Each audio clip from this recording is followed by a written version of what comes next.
السلام علیکم ورحمۃ اللہ وبرکاتہ۔ وعلیکم السلام ورحمۃ اللہ وبرکاتہ۔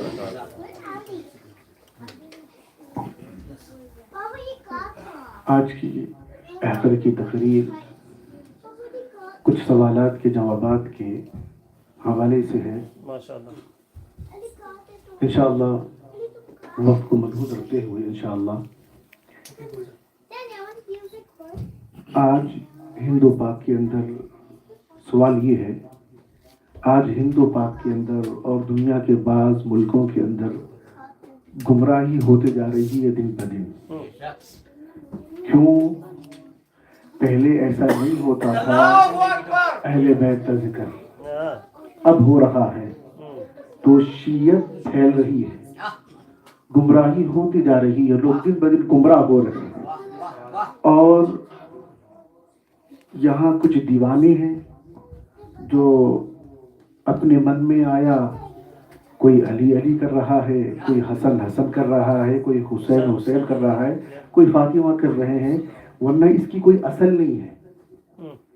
اور جو کربل میں ہوا ایک واقعہ تھا، وہ کیا کہتے ہیں آپ کے انٹینشنلی ہو گیا، وہ ایک بغیر ارادی طور ایک واقعہ تھا ہو گیا، تو اب اس کے ذکر سے فائدہ کیا ہے، ذکر کرنا کیوں ہے، یہ محفلیں سجانے سے ہوتا کیا ہے، یہ سوال ہے۔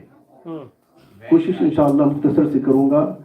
تو قرآن کریم اور احادیث پاک کی روشنی میں الحمدللہ کفا وسلام علی عبادہ الذین اصطفی وعلی آلہ واصحابہ من والاه، اما بعد۔ افضل ہے کل جہاں سے گھرانہ حسین کا، افضل ہے کل جہاں سے گھرانہ حسین کا، نبیوں کا تاجدار ہے نانا حسین کا۔ اور ایک پل کی تھی حکومت یزید کی، ایک پل کی تھی حکومت یزید کی، صدیہ حسین کی ہے، زمانہ حسین، صدیہ حسین کی ہے اور زمانہ حسین کا۔ اور قوموں کو بیدار ہونے نے تو دو، ہر قوم پکارے گی ہے ہمارے حسین۔ قوموں کو بیدار تو ہونے دو، ہر قوم پکارے گی ہمارے ہے حسین۔ اور کیوں پکارے گی؟ کیونکہ اب جو خواجہ اجمیر نے فرمایا تھا اب سمجھ میں آ گیا ہے، اس لیے ہر قوم پکارے گی ہمارے ہے حسین۔ دین اس حسین، دین پناہ اس حسین، شاہ اس حسین، بادشاہ اس حسین، دین پناہ اس حسین، دین اس حسین، دین پناہ اس حسین، سرداد نداد دست در یزید، حقا کے بنا الہ الہ اس حسین۔ قوموں کو بیدار ہونے نے تو دو، ہر قوم پکارے گی ہمارے ہے حسین۔ اللہ سبحانہ وتعالیٰ اپنے پیارے حبیب صلی اللہ علیہ وسلم کو ارشاد فرماتے ہیں، اے حبیب فرما دے، یہ آیت قرآنیہ ہے، قُلْ لَا أَسْأَلُكُمْ عَلَيْهِ أَجْرًا إِلَّا الْمَوَدَّةَ فِي الْقُرْبَى۔ اے پیارے حبیب صلی اللہ علیہ وآلہ وسلم، آپ ان سے فرما دے کہ اے لوگوں، میں تم سے دین کے پہنچانے پر کوئی اجر طلب نہیں کرتا، مگر یہ کہ اپنے اہل بیت کی محبت کا سوال کرتا ہوں۔ لفظ پر غور فرمائیے، یوں کہہ لے سکتے اللہ سبحانہ وتعالیٰ یوں ارشاد فرماتا کہ حبیب آپ فرما دے کہ میں تم سے کچھ یعنی اہل بیت سے محبت کر لو، نہیں، فرما دے لا اسألکم، میں کچھ سوال نہیں کرتا۔ اور میں کیسے سوال کرتا؟ کسی دین کے پھیلانے پر کوئی نبی نہیں سوال کیا، کوئی رسول نہیں مانگا، تو میں نبیوں کا تاجدار ہو کر، رسولوں کا امام ہو کر میں کیسے کہہ دوں کہ میں کچھ طلب نہیں کرتا لیکن سوال کرتا ہوں میرے اہل بیت سے محبت کر لو؟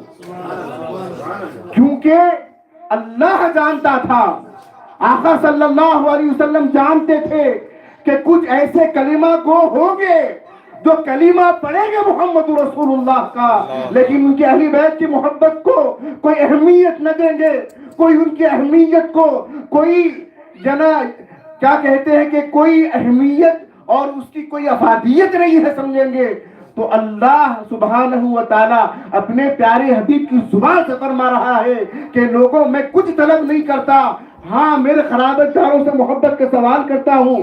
مفسرین نے فرمایا اس کی وجہ یہ ہے کہ ذات محمد رسول اللہ جو اللہ کے حکم پر اپنے خاندان والوں کی جو محبت کا سوال کر رہے ہیں، اس میں محمد رسول اللہ کا فائدہ نہیں ہے، بلکہ بتانا یہ چاہتے ہیں جو میں نے تم کو ایمان دیا ہے، جو میں تم کو اسلام دیا ہوں، وہ جب تک مکمل ہو نہیں سکتا جب تک کہ میرے خرابتداروں سے محبت کر لو۔ سبحان اللہ، اللہ اکبر، یا رسول اللہ، یا علی۔ اور جب ایمان مل جائے، ان سے محبت کرنے پر ایمان مل جائے، گارنٹی کیا ہے کہ ایمان پر مرو گے؟ فرمایا سن لو، میرے اہل بیت کی محبت سے ایمان بنتا بھی ہے اور ان کی محبت و محبت میں رہنے سے ایمان پر خاتمہ ہوتا ہے۔ اور جو ہی آیت نازل ہوئی، صحابہ دوڑے دوڑے دوڑے حضور کے پاس آئے، سلام عرض کیا اور اس کے من خرابتک یا رسول اللہ وجبت علینا مودتہ۔ قربان جائیں صحابہ پر کہ انہوں نے ہمیں آگے کا بتا بھی دیا کہ ورنہ اشکال رہتا کہ بھئی اہل بیت ہے کون؟ نو ڈاؤٹ کہ امہات المؤمنین بھی اہل بیت کے اندر شامل ہیں، لیکن یہاں خصوصیت کے ساتھ جب یہ آیت نازل ہوئی، صحابہ آئے، سلام عرض کیا، پوچھا کہ یا رسول اللہ من خرابتک وجبت علینا مودتہم، اے آقا دو جہاں سرور عالم صلی اللہ علیہ وسلم، ہم آپ پر قربان ہو جائیں، وہ کون ہیں آپ کے خاندان والے جس کی محبت کو رب جو ہے ضروری اور واجب قرار دے رہا ہے؟ اللہ کے نبی صلی اللہ علیہ وسلم فرماتے ہیں علی فاطمہ وابناہما، وہ علی ہیں، فاطمہ ہیں، حسن ہے، حسین ہے۔ تو اے لوگوں، جو ہم ذکر فاطمہ کرتے ہیں، جو ذکر مولا علی کرتے ہیں، جو ذکر حسنین کرتے ہیں، یہ ہم نہیں کرتے، رب کرواتا ہے، محمد رسول اللہ چاہتے ہیں، اسے ہم کرتے ہیں۔ نعرہ تکبیر، اللہ اکبر، نعرہ رسالت، یا رسول اللہ، نعرہ حیدری، یا علی۔ تو میرے عزیزو، رب کا شکر بجا لاؤ، خدا نے کسی اور کو یہ توفیق نہ دی ہے، ہم کو چنا ہے اس عمل کے لیے، اس ذکر کے لیے جس کو خدا بھی پسند فرماتا ہے، محمد رسول اللہ بھی پسند فرماتے ہیں۔ اور اگر یہ ذکر اتنا اہمیت کا حامل نہ ہوتا، اور یہ جو شہادت امام حسین اگر اتنی اہمیت کے حامل نہ ہوتی، ذات محمد رسول اللہ صلی اللہ علیہ وآلہ وسلم جو ہی ولادت باسعادت ہوتی ہے، ہونے سے پہلے ام سلمہ فرماتی ہیں کہ میں خواب دیکھتی ہوں، خواب میں یہ ہے کہ رسول اللہ صلی اللہ علیہ وسلم کے جسم ادھر کا گوشت کا کچھ حصہ میرے گود میں آیا ہوا ہے۔ میں نے جب اس خواب کو دیکھا پریشان ہو گئی ہے کہ کیسا خواب ہے کہ آقا صلی اللہ علیہ وسلم کے جسم ادھر کا کچھ حصہ میرے گود میں آیا ہوا ہے۔ اب بڑی پریشان ہے کیسا آقا صلی اللہ علیہ وسلم کے ساتھ اس خواب کو میں شیئر کروں اور اس کی تعبیر پوچھوں، لیکن کیونکہ اشکال تھا آ گئی اور عرض کیا یا رسول اللہ صلی اللہ علیہ وسلم، میں نے خواب میں دیکھا ہے، بڑی پریشان کن خواب ہے۔ آپ صلی اللہ علیہ وسلم مسکراتے ہوئے فرماتے ہیں اس میں پریشانی والی بات نہیں ہے کہ فاطمہ کو اولاد ہوگی، حسین پیدا ہوگا اور وہ تمہارے گود میں ڈال دیا جائے گا، وہ خواب کی تعبیر یہ ہے۔ اب دیکھو علم مصطفیٰ صلی اللہ علیہ وسلم آپ نے کیا فرمایا، اس کی تعبیر یہ ہے کہ فاطمہ کو لڑکا ہوگا اور تمہارے گود میں دیا جائے گا۔ اسی پر آپ نے اکتفا نہ فرمایا بلکہ پھر آگے آپ صلی اللہ علیہ وآلہ وسلم نے جب یہ شہزادہ امام حسین پیدا ہوئے، اسی حدیث کی کڑی ہے یہ، یعنی مکمل حدیث اس طرح سے ہے، پھر اس کے بعد جب یہ شہزادہ امام حسین علیہ السلام آپ کی بارگاہ مقدسہ میں لائے گئے تو آپ صلی اللہ علیہ وسلم کو بوسہ لے رہے ہیں، ان سے پیار کر رہے ہیں، آنکھوں میں اشک آ گئے، آنسو آ گئے۔ اب بیوی ام سلمہ جب پیار کرتا ہوا دیکھ رہی تھی، بڑی خوش ہو رہی تھی، محبت فرما رہے اپنے نواسے سے، اپنے بیٹے سے.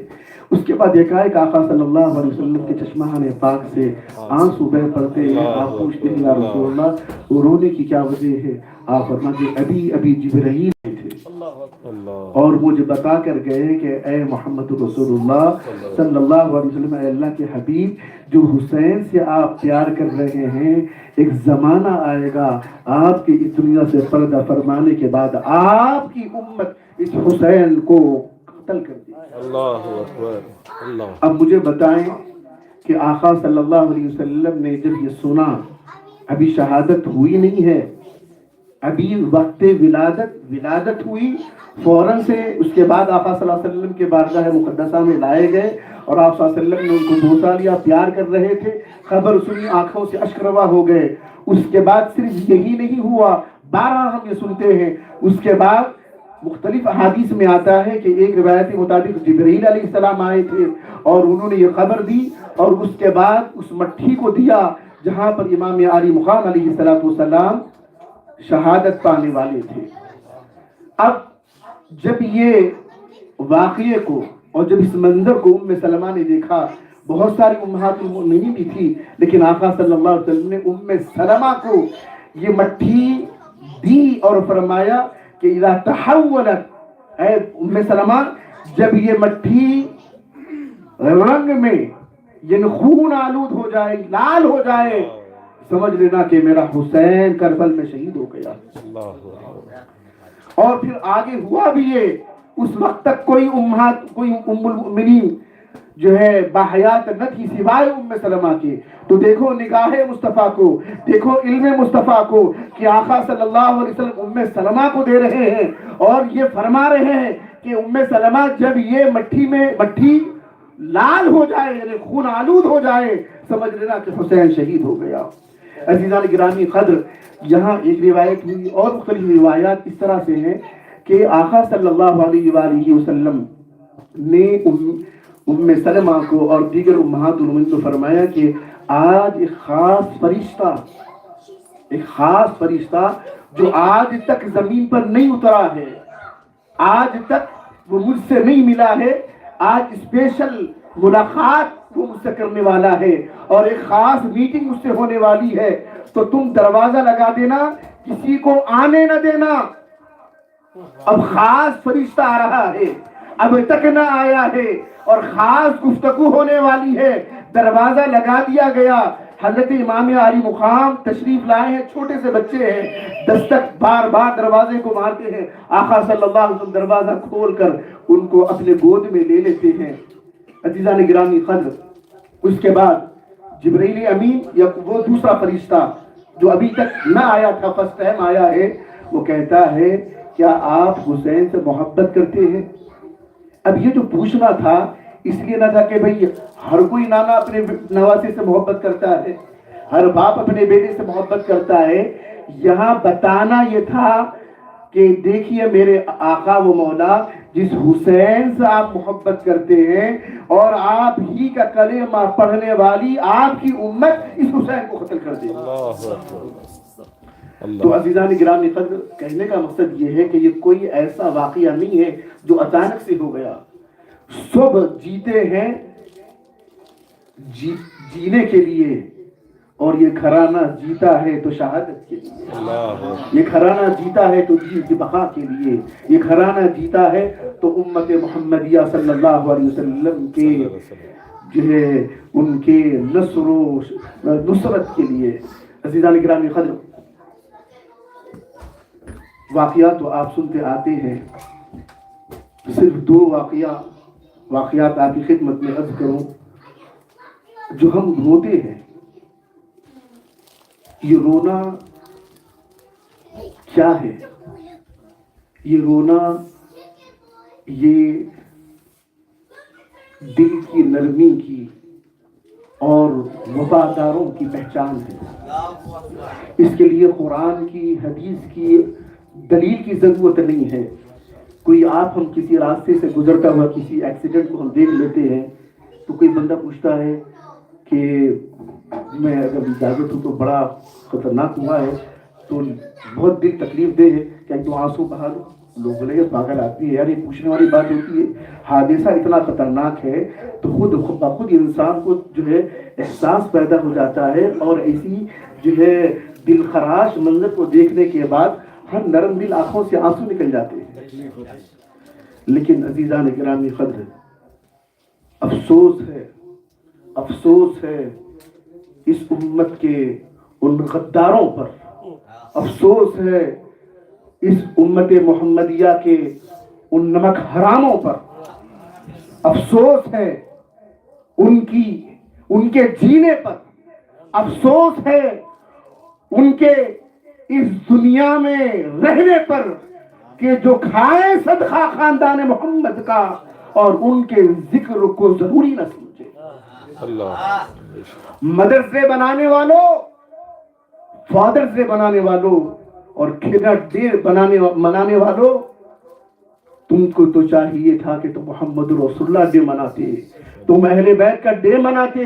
کوئی اگر یہ دن نہ ہوتا تو قرآن تمہیں صحیح سلامت نہ ملتا, مسجدوں میں اذانیں نہ ہوتی. اگر یہ محمد رسول اللہ کے نواسے نے, آپ کے شہزادے نے اگر کربل کی زمین پر اپنے خانوادے کے ساتھ اگر جام شہادت نوش نہ کرتے تو دین نہ رہتا.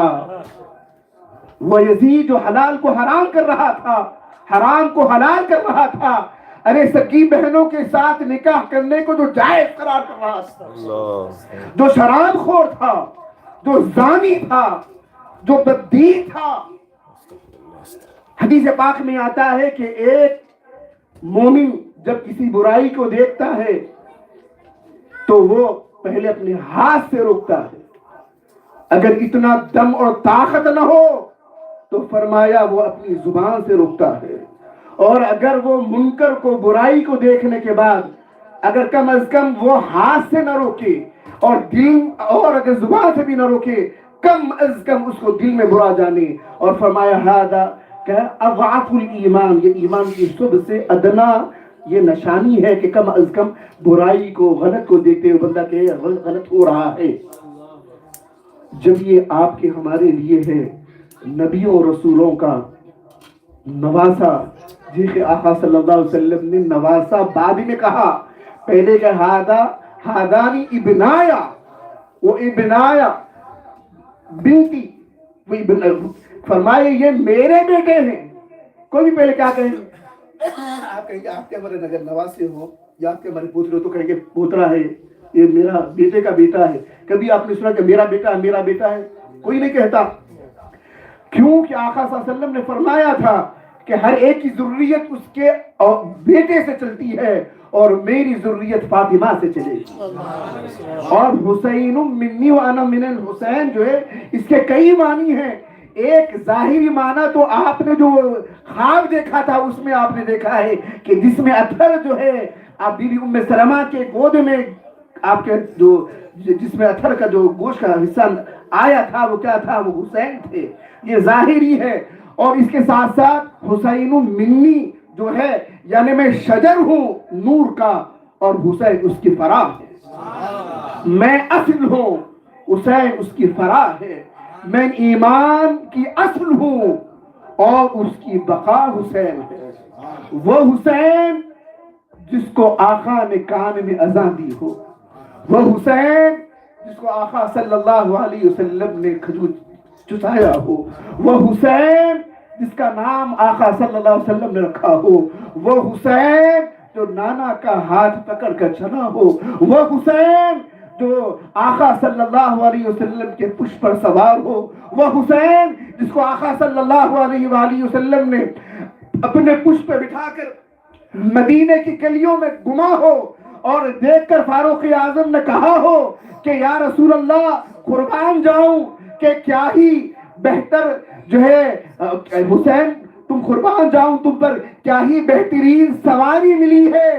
تو اب آقا صلی اللہ علیہ وسلم نے یہ نہیں فرمایا نہیں جو ہے عمر یہ بھی کہو, بلکہ فرمایا اپنا ذکر نہ کیا بلکہ کہا کہ عمر یہ کہو کہ سوار کتنا عمدہ ہے. یہ بتانا تھا میں تو آنا ہوں لیکن سوار کو دیکھو کہ محمد رسول اللہ کے اوپر سوار ہے. اللہ ارے جب آقا صلی اللہ علیہ وسلم مکے شریف کی گلیوں سے گزرے، اللہ تبارک و تعالی قسم کھائے ان گلیوں کی.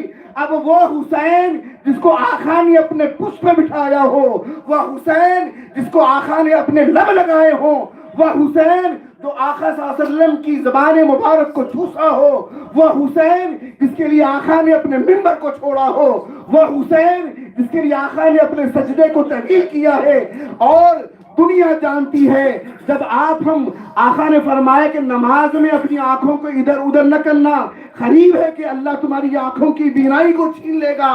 اور جب آقا صلی اللہ علیہ وسلم کا سجدہ طویل ہو گیا، آقا صلی اللہ علیہ وآلہ وسلم سجدہ طویل کرتے جا رہے ہیں، صحابہ کو مختلف گمان پیدا ہوتے جا رہے ہیں، یہاں تک کہ حضرت ابو ہریرہ کی روایت ہے آپ نے سر اٹھا کر دیکھا کہ ایسا تو نہیں ہے آقا صلی اللہ علیہ وسلم سجدے سے اٹھ گئے ہوں اور ہم کو سنائی نہ دیا ہو. لیکن معاملہ ایسا بھی نہ تھا. نماز ہو گئی، اس کے بعد آقا صلی اللہ علیہ وسلم سے صحابہ پوچھنے لگے یا رسول اللہ کیا بات ہے کہ ہمارے مختلف ذہنوں میں مختلف باتیں آ رہی تھی. ہم نے دیکھا کہ حسین آپ کی پشت پر تھا، آپ نے نماز کو اس لیے طویل کیا. آپ نے فرمایا کہ ہاں مجھے گوارا نہ ہوا کہ جب تک حسین نہ چاہا میں نہیں اپنے سجدے سے اٹھا. جب حسین بس کر گئے سجدے میں پشت سے اترے تو میرے سجدے سے اترا. نعرہ تکبیر، نعرہ رسالت. ارے لوگوں، حیدری. جو آقا کے نماز میں خیال آنے کو فاسد کہنے والوں، ارے خبیثوں سنو، یہ امام الانبیاء کا سجدہ ہے. سارے نبیوں کا سجدہ ایک جگہ، سارے رسولوں کا سجدہ ایک جگہ، کائنات کا سجدہ ایک جگہ، محمد رسول اللہ کا سجدہ ایک جگہ. اس محمد رسول اللہ کے سجدے پر جو ہے امام حسین سوال ہے، آقا نے اپنا سجدہ مکمل کیا جب تک حسین نہ اٹھ گئے. مدینے کی گلیوں میں بٹھا کر آقا صحابہ کو پکڑ کر ان کے سامنے شہادت امام حسین کا ذکر کر رہے ہیں اور رو رہے ہیں تاکہ لوگوں پتہ چل جائے ارے محمد تو دنیا کو دلاسا دیتا ہے. یہ رونا کوئی دنیا نہیں ہے، یہ نواسے کی محبت میں تو رونا نہیں ہے، یہ لوگوں کی ظلم کو بتانا مقصود ہے کہ جو میرا کلمہ پڑھتے ہیں میرے اس نواسے کو اتنی بے دردی کے ساتھ کربل کی زمین پر انہوں نے قتل کیا. عزیزان گرامی قدر، واقعات میں آتا ہے کہ آپ بارہا سنتے ہیں کہ جس کی یاد ہم آج منتلی منانے کے لیے آئے، غریب نواز سرکار، پانی روک دیا گیا وضو کے لیے. آپ کرامت جانتے ہیں، کہنے کی ضرورت نہیں ہے. یہ ان کے گھرانے میں نسل بعد نسل کے بعد کے ولی کی کرامت یہ ہے کہ سکنڈوں کے اندر سارا انا ساگر کوزے میں آ گیا.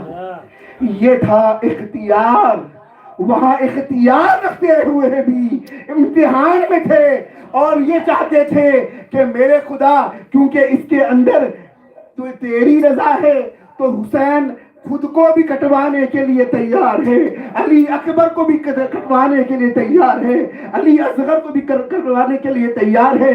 ارے دیکھو کہ وہ جس کو اگر آج فلسطین کے اندر کچھ ہو تو دنیا واویلا مچا رہی ہے. آج ایران کا معاملہ ہوا، ہر کسی کی زبان پر مسجد کے اندر وہی ہے، مدرسے کے اندر وہی ہے، شادی میں وہی ہے، ہر جگہ وہ تذکرہ ہے. اس خبیث ان لوگوں کا جو نبی کا کلمہ پڑھتے ہیں ان مسجدوں کو آج میں مفتی ہوتے ہوئے کہتے قسم اللہ کی اس محفل میں کہہ رہا ہوں کہ اگر کوئی مسجد کے اندر، کوئی مدرسے کے اندر، کوئی جگہ پر اس مہینے کے اندر اگر ذکر اہل بیت نہ ہو تو اس مسجد میں نماز نہ پڑھنا، اس خطیب کو نہ سننا. وہ ذلیل ہے، وہ بے ایمان ہے جو رسول اللہ کی اہل بیت کو نہیں سمجھتا. ہم اس کو مسلمان نہیں سمجھتے. یہ کوئی ولولہ اور جوش میں آ کے نہیں کہہ رہا ہوں کہ یہ ذکر اہل بیت کو اللہ نے قرآن میں فرمایا نبی صلی اللہ علیہ وسلم منبر پر کرتے نظر آ رہے ہیں. کبھی فاطمہ کے حوالے سے جو ہے عورتوں کی سردارہ جنت کی سردارہ فرما رہے ہیں. حسن و حسین کو نوجوانوں کے سردار فرما رہے ہیں. مولا علی کے حوالے سے ان کی محبت کو ایمان اور ان سے بغض رکھنے کو جو ہے منافق کہہ رہے ہیں. تو اختتام کی طرف آتے ہوئے بات کروں تو خدا ان ایام کے اندر خصوصی طور پر اپنے گھروں کے اندر ذکر حسین کیا کریں. پہلے سے زیادہ کہیں زیادہ ضرورت ہے، کیونکہ آج اتنے بدعقیدہ لوگ آپ کی ہماری صف میں ہیں، اور کیسا ان کا دل کرتا ہوگا کہ اور اس امت کی اور کیا بدبختی ہے کہ سبحان اللہ مولا علی کی بات ولایت کی آتی ہے تو پھر وہاں پر وہاں پر بھی نکل جاتے. ہاں شہادت امام علی مقام کی بات آتی ہے، وہاں پر بھی اس کے لیے تم ذکر نہیں کرتے. تو پھر تمہارے افسوس ہے تم پر، اور تمہاری کیوں کہ تم جو ہے کھاتے ان کا ہو، کیونکہ کائنات کو صدقہ ان کر رہا ہے. عزیزان گرامی خدم، جب حضرت امام علی مقام علیہ السلام کا سر مبارکہ نیزے پر جو لایا گیا اور صرف قتل نہیں کیا گیا. آپ دیکھیں اگر کسی کو جناب بندے کی کسی کی جو ہے اگر لڑائی ہو جھگڑا ہو انتہا درجے پر قتل تو کسی صورت میں ہوتا ہی نہیں ہے، کرنا ہی نہیں ہے، اس سے بڑھ کر ظالم کوئی نہیں ہوتا. لیکن مان لیا جائے اگر کوئی بندہ بہت تنگ آ کر کسی کو اگر مار دیتا ہے تو چھوڑ دیتا ہے مال کا، فوراً وہاں سے چلا جاتا ہے. لیکن آپ جانتے ہیں یہ کلمہ پڑھنے والی یہ یزید لٹیرے یہ امام علی مقام پر گھوڑے ان کے جسم 72 سے زیادہ زخموں کے نشان چہرے حسین پر. اور اس قتل سے پہلے، شہادت سے پہلے جس طرح سے آقا صلی اللہ علیہ وسلم قل لا اسألکم علیہ اجر الا المودۃ فی القربى اپنی ذات کے لیے اہل بیت کی محبت نہیں مانگ رہے تھے. یہاں پر بھی ذہن میں بار بار آئے امام علی مقام مختلف جگہوں پر جو خطبات آپ فرما رہے تھے، لوگوں تم جانتے ہو کہ میں کون ہوں، میں وہ جو ہے حسین ہوں جس کے لیے آقا صلی اللہ علیہ وسلم نے سجدے کو طویل کیا، میں وہ حسین ہوں جس کے لیے آقا صلی اللہ علیہ وسلم نے منبر سے اترا ہے. آج آپ پوچھیں، قسم کھا کے کہہ رہا ہوں بہت کم ایسے ہوں گے جو یہ جواب دیں گے. ہم سنت پر تو دنیا بھر کا ہر مسلمان جب خطبہ خطیب پڑھتا ہے تو ایک خطبے کے بعد بیٹھتا ہے، دوسرا خطبہ پھر اس کے بعد کرتا ہے. آپ کئی کو اٹھا کر پوچھ لے کہ کرتا کیوں ہے، کہیں کہ سنت ہے. ارے سنت بنی کیوں ہے، یہ سنت آئی کیسے ہے؟ تو سنت آئی تھی محمد رسول اللہ نے حسنین کے لیے منبر کو چھوڑا تھا. اہل بیت کی اہمیت کو لوگوں نے سمجھانی ہے. اور سن لو اگر یہ آپ کو نعمت مل جاتی ہے قسم خدا کی، پھر کٹنے میں آپ کو مزہ آتا ہے، پینے میں مزہ نہیں آتا. ارے بھوکے رہنے میں مزہ آتا ہے، کھانے میں مزہ نہیں آتا. پریشانیوں میں تمہیں آرام ملتا ہے، راحتوں میں سکون نہیں ملتا. کیونکہ آقا صلی اللہ علیہ وسلم نے فرمایا تھا من مات حب آل محمد مات شہیدا، کہ لوگوں سن لو عمل اپنی جگہ ہوگا، لیکن آقا نے یہاں پر یہ نہیں فرمایا کہ جو اہل بیت سے محبت کرتا ہوگا اور ان کی محبت میں ان کی زندگی کو اپنے لیے فالو کرتا ہوگا، وہ تو اپنی جگہ ضرور ہے. صرف یہاں حضور نے فرمایا جو اہل بیت سے محبت کرتا ہے محمد رسول اللہ نبیوں اور رسولوں کا امام ہو کر تم کو اس بات کی گارنٹی دیتا ہے کہ مرو گے تو شہادت پر مرو گے. سبحان اللہ. صلی اللہ علیہ وسلم کی اختتام کی طرف آتے ہوئے جب یہ سارا کچھ وہاں کیا ہو کبھی اور کسی محفل میں عرض کریں گے. اب دیکھو اس امت کی بدبختی، وہاں جب سر مبارکہ لایا گیا اور جب جس دن آپ کا جو ہے شہادت ہوئی ہے، اونیت الطالبین میں حضور پیران پیر سرکار رضی اللہ تعالی عنہ فرماتے ہیں کہ جس دن امام علی مقام شہادت پا گئے، فرماتے ہیں کہ تھا دوپہر کا وقت لیکن ایسے ہو چکا جیسا کہ اندھیرا چھا گیا ہے. ایک دن نہیں، 2 دن نہیں، 3 دن تک لوگوں نے دیکھا کہ سورج گویا کہ نکل نہیں رہا ہے، اور لوگوں نے دن میں ستارے کو دیکھا، اور جس پتھر کو ہٹاتے بیت المقدس کے وہاں پر خون نظر آتا تھا. یہ معمولی واقعہ ہے؟ کبھی ایسا کسی کے ساتھ ہوا ہے؟ ایسی شہادت کسی کی نہیں ہوئی. اور پھر جب یہ ہوا اس کے بعد سر مبارکہ کو جو ہے دمشق کے بازار سے جو یزید کے دربار میں لایا گیا تو وہاں پر وہ بدتمیزی کر رہا تھا. تو اس میں بہت ساری خواتین بھی تھی، بہت ساری فوج بھی تھی، بہت سارے جو ہے سفیر بھی تھے. اس میں ایک سفیر نے پوچھا کہ بھئی یہ کون ہے؟ تو لوگوں نے کہا کہ بھئی یہ ہمارے جو رسول ہیں ان کا نواسا ہے. اللہ آپ نے فرمایا جس نبی کا تم کلمہ پڑھتے ہو اس نبی کا یہ نواسے کے ساتھ تم نے ایسا کیا. تو انہوں نے کہا کہ سنو ہمارے پاس عیسائی تھا, اس نے کہا ہمارے پاس حضرت موسیٰ علیہ السلام کے گدھے کے حضرت عیسیٰ علیہ السلام کے سواری کا جو سواری تھی اس کے پاؤں کے نیچے کی جو کھر تھی وہ ہمارے پاس ہے. تو ہم اس کا ادب احترام ایسے کرتے ہیں کہ جس طرح سے تم کعبے کی تعظیم کرتے ہو ہم اس طرح سے اس کی تعظیم کرتے ہیں, سواری کے کھر کی. پھر ایک جو ہے یہودی پڑا, اس نے کہا کہ میں حضرت داؤد کی 80ویں پشت میں ہوں, 80ویں پشت میں ہوں, میں کچھ ہوں نہیں, 80ویں پشت میں ہوں. تو ہمارے جو یہودی ہیں وہ میرے دل کا بوسہ لیا کرتے ہیں, اور تم اس محمد رسول اللہ کا کلمہ پڑھنے والے کو ان کے ساتھ عزیزان کرام, اللہ سبحانہ و تعالیٰ آپ کو ہم کو سچی معنی میں اہل بیت کی محبت عطا فرمائے, ان کی محبت میں جینا اور ان کی محبت میں مرنا نصیب فرمائے, ہمارا حشر ان کے ساتھ فرمائے, اور اللہ تعالیٰ ان کی پیاری زندگی کی قربانیوں کو سمجھ کر ہماری زندگی کے اندر بھی صدق کے ساتھ دینا اور ظلم کے ساتھ جو ہے خلاف میں کھڑے ہونے کا اللہ جذبہ عطا فرمائے. وصلی اللہ تعالیٰ علی خلقہ سیدنا مولانا محمد وعلی آلہ وصحبہ اجمعین. الحمدللہ.